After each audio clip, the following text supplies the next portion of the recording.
erect as they brushed past people as I walked through the crowds. Then suddenly I noticed that the air was damp, it was moist, it was exciting, it was.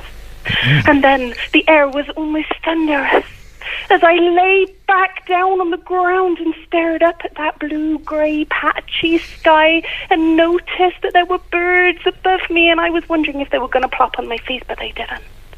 And maybe it was because the weather was too cold for plopping on people. I don't know. How am I doing, Tommy? You're doing very well. It worked. My trousers twitched twice. I don't know about anybody else. Anybody else? Oh, a couple of times. Couple of times? Happy Tree says he's a bit worried because he's imagining Pam Ayres while masturbating. That's your problem, Weather Girl. That's your problem.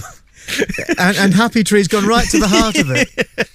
Because Pam Ayres... The climax was I clutched hold of that happy tree out in the park, and it gave me a real sense of temperature, because the trees, they speak to me personally, especially when they're lumpy and bumpy and they rub against my smooth, soft, plump skin, especially my inner thighs. Okay, excellent. All right, it's a work in progress, and I think we can do this so that we can have the news, weather and sport. Or is it the other way around? We got sport, haven't we? Weather is a work in progress. We just need to find someone who can deliver the news. Yeah, I'm happy to be challenged with my weather. If somebody else wants to take it over, I think I've given you my forecast for the whole of the winter anyway, so I don't know what more I can add. Good work, Weather Girl. Thank you for that. Bye. Talk to you again, I hope. Very good. Yeah. Outstanding.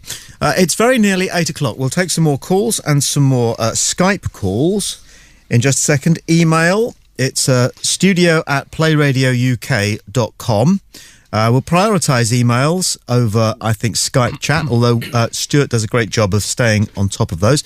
Matt's still working his way through the KKK material. Just a question. I mean, am I mistaken in thinking that the NRO, the National Rifle Organisation in America, was actually formed off the back of the fall of the Ku Klux Klan? I did not know that, but if that's what it says, well, then that's how it was. It's talking about fundraisers for the Star Trek, and the promises that the NRO will launch a line of Trek-inspired merchandise. That's new to me, but we need to add that to a list. Say it again. As for the fundraiser's Star Trek theme and the promise that the NRO will launch a line of Trek-inspired merchandise if they reach their financial goal.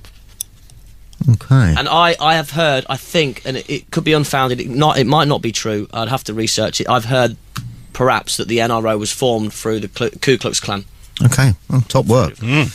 A reminder again of our switchboard number. We'll be taking some zoo calls, but tonight we're concentrating very much on the main topic, which is Star Trek and the KKK and the links between the two. 01243 55 60 60. You'll need whatever international code you need if you're calling us from outside the UK. 01243 55 60 60. playradiouk.com. Just great music. Get £100 off the cost of your holiday right now. 14Travel are offering you an unbelievable £100 discount on all holidays to Turkey. Stay at one of a great range of fantastic hotels to suit all budgets. All you need to do to get your £100 discount on top of the everyday exceptional prices is call now on 0871 664 1405 or go to www.14travel.co.uk. If you want to try something different, then check out the wide range of music playing now on playclassicaluk.com. This is Play Radio UK. Beware, the content of this show may offend, politically corrupt. This is the Tommy Boyd Show on Play Radio UK. The Human Zoo line, we're not really running at this moment on the show this evening. It's 8 o'clock UK time. We're primarily giving the show over to the gradually firming up links between Star Trek, the original series, and the Ku Klux Klan. Why are we doing it? Only because we want to find out the truth, because the truth is always interesting. And it's something that lots of young men in the pub found out 10 years ago, that you could turn around a packet of Marlboro cigarettes and somehow get some link with the Ku Klux Klan. So when we first started the research, on the basis that there are a lot of Ks in Star Trek, it was pretty gobsmacking to discover that the sponsor of the original series was Marlboro cigarettes. I mean, again, this is a massive coincidence, but Can't ignore or it. is No, it? you You can't can't ignore ignore it. it. And also- it's just a fact. It's a fact. I'm not saying that the Marlboro cigarettes were owned by the KKK. Some people say that. I don't. We don't. We're just saying that this is what we've discovered. I think you're onto something again. And let's talk about it was the Philip Morris Corporation, wasn't it? Correct.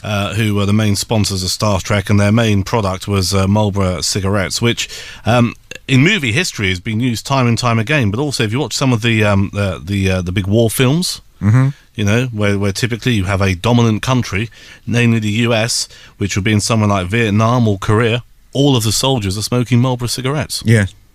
I believe they gave them away free so that the GIs would come back wanting to smoke Marlboro. And also, with a bit of creative license, the word Marlboro backwards has the same symbols as you could actually type out horrible Jew. I did not know that. Say that again? You take the word Marlboro backwards, some of the letters, you can actually use the siphonics to reach the if you like the statement horrible Jew. Dear God. Not only that, the Marlboro headquarters are in Richmond, in Virginia. In Richmond, Virginia. And one of the great mysteries about Star Trek is why the Enterprise has got the number 1701 on it. That's its like call sign. Not that there were 1,700 before that one, but its number is 1701.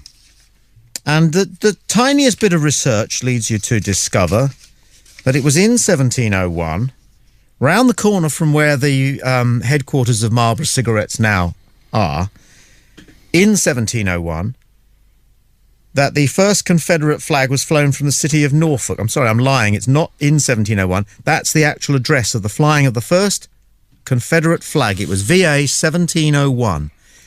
And the address of Marlboro Cigarettes in the United States, the headquarters, is Richmond, Virginia, 1701.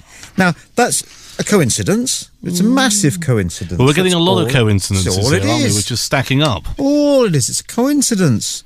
Star Trek fans will tell you. And then they'll say this. They'll go, because Americans do. You give them all this stuff, and then they go, yeah, but where's the evidence? Yeah, where's the evidence? I've just given you a bunch of shit, guys. Sit down, work it out, come back with something. Goes, oh, no, where's the evidence? I love that. What do they want? It's great, isn't it? What do They want somebody to come out from the people who made it and tell them that it is before they'll believe it. I was astonished to discover that the man who was the great figurehead of the KKK was called Pike, and so was the first captain of the Starship Enterprise. That the name that they gave to the Ku Klux Klan amongst themselves, the code, and the still flourishing organisation, sister organisation of the KKK, that came over on the ships from Scotland where it was started, the KKK, the Celtic Kirk Knights. And it was called the Kirk, which is Gaelic Scottish for church. Not the building, but the idea of a group of people who believe the same thing. Kirk. Okay? And that's the name of the second captain of the Starship Enterprise. Come on! It was, yep. Let's go to Skype and see who we got. Hello. Stinger. Hello. Hey, Stinger. Hi there. Hello. Hi, what do you say this evening? Right, I've been listening to your views on Star Trek, so I started searching on Google, and I found some stuff on that Smurfs could be to do with the Ku Klux Klan as well.